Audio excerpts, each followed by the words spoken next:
രാജ്യത്ത് മണ്ഡല പുനർനിർണയ നടപടികൾക്ക് തുടക്കമിട്ടിരിക്കുകയാണ് കേന്ദ്ര സർക്കാർ. ജനസംഖ്യാടിസ്ഥാനത്തിൽ മണ്ഡല പുനർനിർണയം നടത്താനാണ് ലക്ഷ്യം. നിലവിലെ നിയമസഭാ ലോക്സഭാ സീറ്റുകളുടെ അനുപാതത്തെ ബാധിക്കാതെയാകും മണ്ഡല പുനർനിർണയമെന്നാണ് സൂചന. പി ആർ സുനിലുണ്ട് കൂടുതൽ വിവരങ്ങളുമായി. പി ആർ സുനിൽ, കേന്ദ്ര സർക്കാർ ഇപ്പോൾ മണ്ഡല പുനർനിർണയത്തിന് തുടക്കമിട്ടിരിക്കുകയാണ്. അത് സീറ്റുകളുടെയൊന്നും അനുപാതത്തെ ബാധിക്കുന്നില്ല എന്ന് പറയുമ്പോൾ ഒരുപക്ഷെ അടുത്ത ജനറൽ ഇലക്ഷനിലേക്കുള്ള ഒരു സൂചനയാണ്.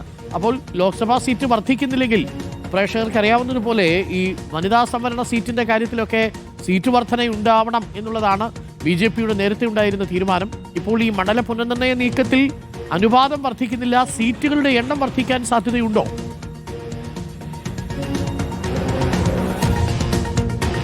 അരുൺ, സീറ്റുകളിൽ മാറ്റം വരാൻ സാധ്യതയുണ്ട് എന്ന് തന്നെയാണ് മനസ്സിലാക്കാൻ കഴിയുന്നത്. അതേസമയം ഈ നിയമസഭ ലോക്സഭ അംഗങ്ങളുടെ അനുപാതത്തിൽ മാറ്റം വരില്ല എന്നാണ് ഇപ്പോൾ കേന്ദ്ര സർക്കാർ സൂചന നൽകുന്നത്. ഏതായാലും വളരെ നിർണായകമായ ഒരു നീക്കം തന്നെയാണ് കേന്ദ്ര സർക്കാർ ഈ വിഷയത്തിൽ നടത്തുന്നത് എന്ന കാര്യത്തിൽ യാതൊരു സംശയവുമില്ല. പുതിയ ജനസംഖ്യ അടിസ്ഥാനത്തിലായിരിക്കും ഈ മണ്ഡല പുനർനിർണയം വരാൻ പോകുന്നത്. അപ്പോൾ സ്വാഭാവികമായും ദക്ഷിണേന്ത്യൻ സംസ്ഥാനങ്ങൾക്കുള്ള ആശങ്ക എന്നത് അവിടുത്തെ സീറ്റുകളുടെ എണ്ണം കുറയും എന്നതാണ്. ലോക്സഭയിലേക്കുള്ള സീറ്റുകളുടെ എണ്ണം കുറയും എന്നൊക്കെയുള്ള ആശങ്ക ദക്ഷിണേന്ത്യൻ സംസ്ഥാനങ്ങൾ ഉയർത്തുന്നുണ്ട്.